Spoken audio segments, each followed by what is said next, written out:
Welcome to Clay Center now. I'm Bob Melius with Economic Development here in Clay Center. And my guest today is Marcia Newell with Clay County Medical Center. She works with the foundation there, and we've asked her to come here and explain a little bit of what's going on there, because they're part of some real exciting projects here in Clay Center. So welcome, Marcia. Thank you. To our program. Give us a little history of what exactly is the foundation. Well, the foundation began in 1987. Chuck Stewart, who was a retired superintendent of schools, put together a group of people, and they worked together and got a board established, became a 501c3, and ever since that time, they've been working to provide voluntary gift support for the hospital. Their first project was building the physician's clinic in 1993. Oh, okay. Well, great. So what's your role then with the foundation? Does it have a large staff? Are you the only staff person? What do you do for the foundation? Well, I'm sort of like everybody else at the hospital. I wear several hats. I'm technically the executive director of the foundation, and I serve for our president, who is Mike Florsch, and then we have a board. Also at the hospital, I have the title of planning and development, and we do the public relations things, the marketing, anything that comes out in the public probably comes out of my office. Our community involvement, community benefit things, I'm involved in a lot of those. If it doesn't fit someplace else, it sort of fits in my department. So you're catching all sorts of anything dealing with public relations, essentially. Yes. You know, and anything dealing public relations and money. So to help fund some of these projects. You gave me a list of some of these projects in the past. What have been some of the projects that the foundation has contributed to over the past, we're going all the way back here. The notes are going all the way back to 1962. Well, you asked me to think a little bit about our history, and in 1962, the facility that we're in was built. And so we began as a hospital across the street from the original one that was just torn down, and it was built in 1925. And I like a quote from Harriet Beecher Stowe. I actually stole this from the gentleman who's helping with our campaign, Bob Harvey, and it's, "The past, the present, and the future are really one. They are today." And I think regardless of how many things change, they really are very much the same. In 1925, when they built the hospital that was just torn down, they were raising money for fixtures and furnishings and equipment, and that's exactly what we're doing today.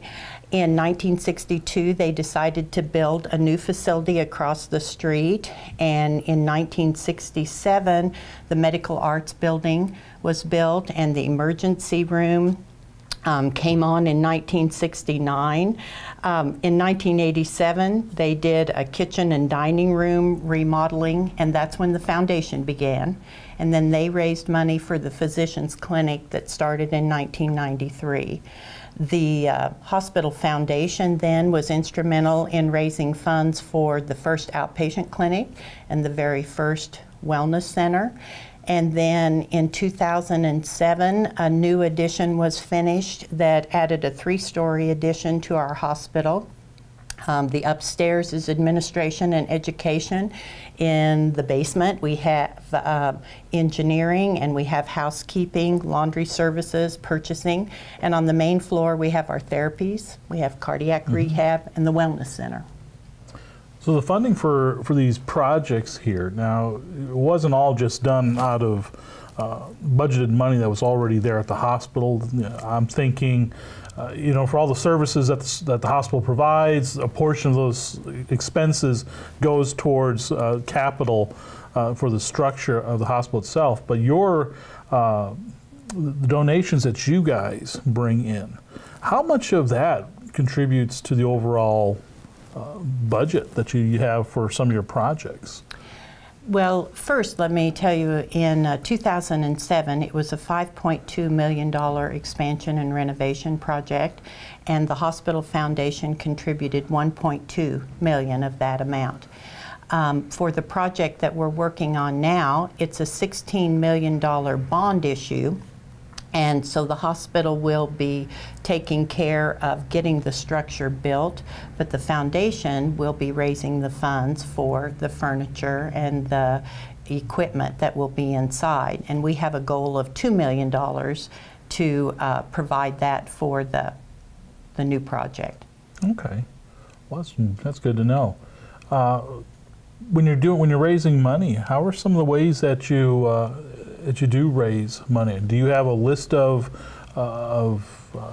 dedicated contributors that you contact and stay in contact with, or do you have a bake sale out front? What are some ways that you raise money for these programs? Well, our foundation board has always been very active, and we have taken the approach of calling on people one-on-one, and that's really what we're doing this time as well. We go to the members of the foundation first when we are asking for financial support. This year, rather than just working with our foundation board, we have expanded to a group of over 20 people. We call them our campaign council.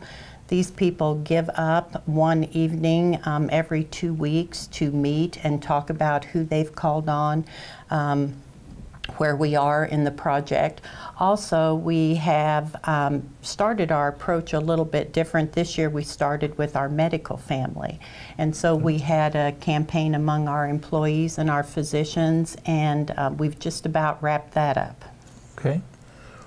We're going to take a quick break, and we're going to come back. We're going to talk a little bit more about the big project right now that you guys are working on. All right. And some of the challenges are probably attributed to that project as well, to give our viewers a little more inside look what goes on to all this construction building that's going on. Okay, so thank don't you. go away, and we'll be right back. You're invited to come visit, shop, and spend some time in beautiful Clay Center, Kansas. A Full House, located at 510 Dexter in Clay Center, is your upscale rent-to-own store with the lowest prices guaranteed. They only carry high-quality name-brand products that are made to last. At A Full House, they put the customer first by offering free delivery and setup of all merchandise, free relocation while renting their products, free loaner services, and the best price guaranteed. Stop into A Full House today for all your home furnishing needs. Shop beautiful Clay Center today and find what you've been looking for. At Eagle Communications, we're proud to provide the communication services you need to get the most from today's technology. Our employee owners make it happen. We're part of your community, and we take pride in delivering excellent customer service. If you ever have a question, give us a call. We're here to help. Eagle Communications, our community connected. Welcome back, Clay Center Now. Again, I'm Bob Mealy with Clay County Economic Development Group, and with me is Marcia Newell with the Clay County Medical Center Foundation, and she's been sharing with us a bit of the history of the program, of the foundation program, which started in 1987 officially, and they've been involved in many different projects over the years, and right now they have a huge project which we talked about a little bit in our first segment. And Marcia, will you please just give us a little more detail about what's going on here, because looking at what we've already talked about, there's a lot more going on than just simply putting up a building. Well, you know, our focus is raising the money for the fixtures and furnishings and equipment, but we're part of a bigger project that's actually building a new facility. And sometimes I'm asked, well, why are you out raising money for this $2 million? Why wasn't it made part of the bond issue that was passed in August? Well, the reason for that is the equipment and the furnishings and things will turn over, things wear out quicker than the length of the bonds. And so if our hospital pays off the bonds in 20 years or 30 years, some of that equipment could have been replaced multiple times in that time frame. And so we didn't think it made sense to have debt service being paid on things that were no longer there. So we felt like the most practical approach to the process was to let the hospital build the facility, and then we'd provide the things that go in it. So the things that we're raising money for are very important, you know, beds and all the things that come with surgery and those kind of things. But the big project really involves taking the existing facility, it's architecturally sound, and then we're adding on to it to create new space that can be used for many years to come. Our theme is Building for a Healthy Future, and I think that's a really good description of what we're trying to do. Before I tell you about the whole project, I was looking through some of our history, and we have a book that was done, 90 Years of Healthcare in 1993. This community just has a great legacy of giving, and they've been involved in providing health care for the future way before my time, and I hope it will be true way after my time.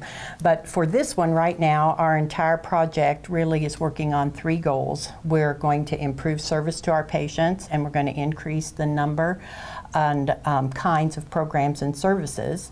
If we meet those 2 goals, then we ought to have a better patient experience, a higher level of quality care, and then we hope we'll also increase revenue for the hospital. You know, we're really fortunate right now to be in such good financial shape when a lot of our sister hospitals are looking at maybe cutting services or facing some financial difficulties.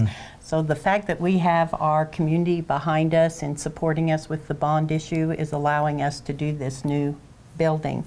The new addition is going to provide 3 larger, more private, comfortable birthing suites. I wrote some things down because I was just so afraid I'd miss something. But I think with our doctors, we are fortunate to have so many that are delivering babies. In 2016, we had a physician join our provider group that wants her practice to focus on OB and women's health, and she'll join 4 other providers who deliver babies. So having a new area where we can really make the labor and delivery experience wonderful for our moms is important. We're also going to have a women's imaging area, and we'll have diagnostics and treatment in a more private setting. Right now, when you come into our facility, if anybody is going into a waiting room or walking down the hallway, they can see whether you go into CT or ultrasound or mammography. And so this will be a much more secluded area, and I think just really good for our privacy. We're also going to have 2 large surgical suites, and that will give us some extended capabilities, allow us to do more procedures. And then the surgery area is right next to the patient rooms, and so if a person is going to stay with us longer after a surgery, it's just a seamless move to that.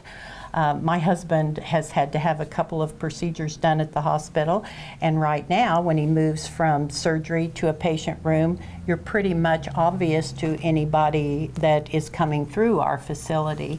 Well, the way it will be now is it will be in its own area. So a lot of this stuff is it's just enhancing patient privacy. Very much so. Even our admissions at the hospital, right now you can have music playing or a TV in the background, but when people come in and are sitting in the waiting room, it's very difficult, particularly for someone who might be hard of hearing, for our staff to ask questions and somebody not overhear something. So that will be very much enhanced. The admissions area will be private.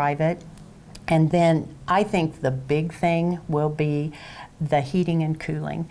In our new patient wings, we will have individual thermostats. Right now, when somebody is in a room, they may be cold or hot depending on when we flip the switch on the boiler to change for the seasons. We have what's called a 2-pipe system right now, and that makes it really difficult for controlling the heat. You know, if you flip it just too quick like right now, you'd think we've switched over to our air conditioning. Who would have expected that today was quite so cool? And we don't have the ability to adjust the thermostats in each room where we are now. Okay. There's a lot going on, a lot more than last time I interviewed someone about the hospital. It was more about structure, but these little these little subtle details here to enhance the patient's quality and experience. Yeah, those are incredible.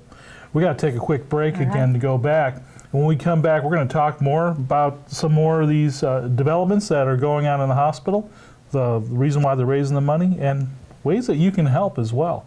So don't go away.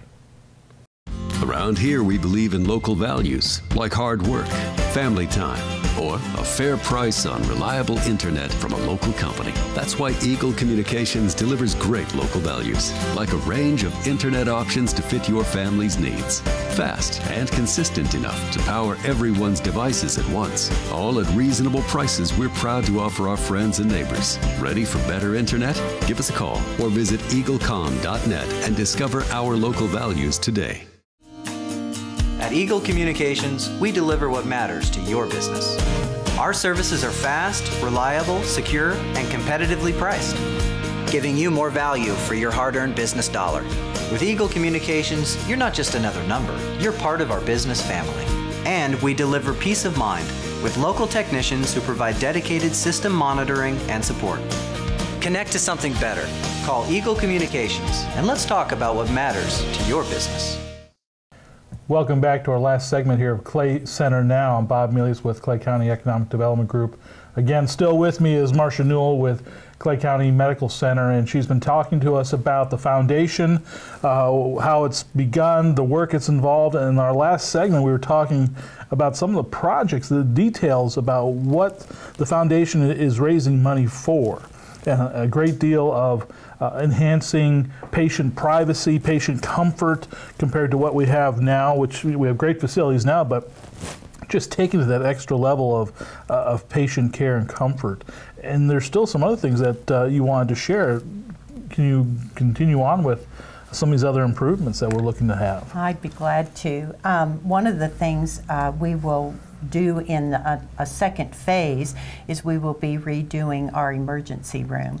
And that is also funded with money that came into the foundation from a very generous man, Mark Chapman.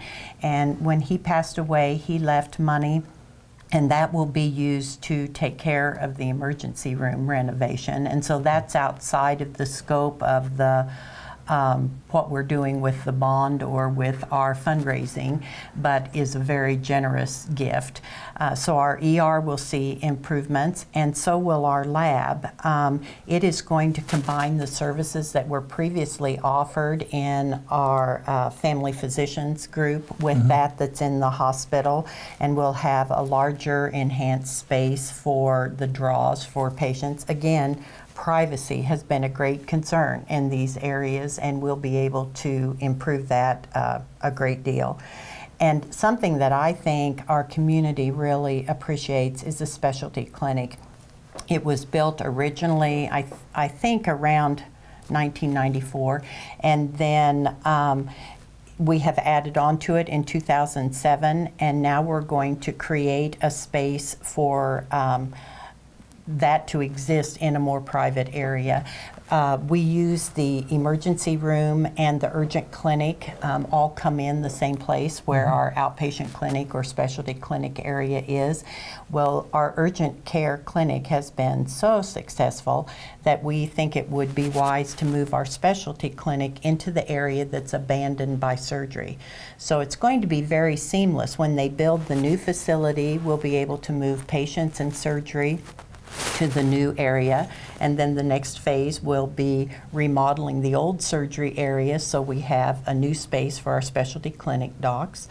And I think we won't have to be shut down. This is just such a well thought out plan because you don't have to stop surgery at any point. We'll be able to do surgeries up until the day we move. We'll be able to see specialty clinics that will be open until the day we move. Our lab, everything will just keep going. So I think it's a very well thought out thing. The other thing is people are interested in what is going to happen to the old patient rooms. Well, some of those are going to be needed to upgrade electrical services.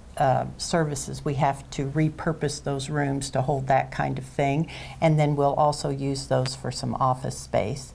And then we're going to have a quiet room. We had a wonderful gift from the Smith family, from Ron and Ruth Ann Smith, to fund a chapel quiet room, and I think that will be a great addition for our facility. Certainly. That is good. That is great. Lots going on in the building. A lot of improvements. Really just the patient privacy, family privacy is so important when you're in a hospital, when you're in a situation where you require care. And well, you mentioned privacy, and all of the rooms are going to be private rooms. We have 4 large suites that they will just have 1 bed in them, except maybe 5 days out of the year or so, if we would happen to peak and go to our full capacity, we might have to put 2 beds in those at some point. Otherwise, you're just going to be staying in a really luxurious room most of the time. So unless we'd have a really terrible flu season or something like that, those suites would never be used to have 2 beds. Everybody's rooms will be private, and the configuration of the new area is really wonderful too, because our nurses' station will be positioned so they can see into the rooms. And where we are now, the old plans of everybody's hospital, the nurses' station was in one area and you ran down hallways, and we have a north hall and an east hall, but now those rooms will be around the nurses' station, and I think that will also enhance patient care. What can people do to get involved in this? If they've been watching the program, hearing about all these exciting things, perhaps they want to get involved, they want to contribute, they want to help you to reach your financial goal and contribute to enhancing the quality of care that we have. What can people do to participate? Well, some of the people on our campaign council will most likely be calling on them, and they'll receive a packet that really in detail outlines everything that we are trying to accomplish. There are pledge cards or donation cards in that.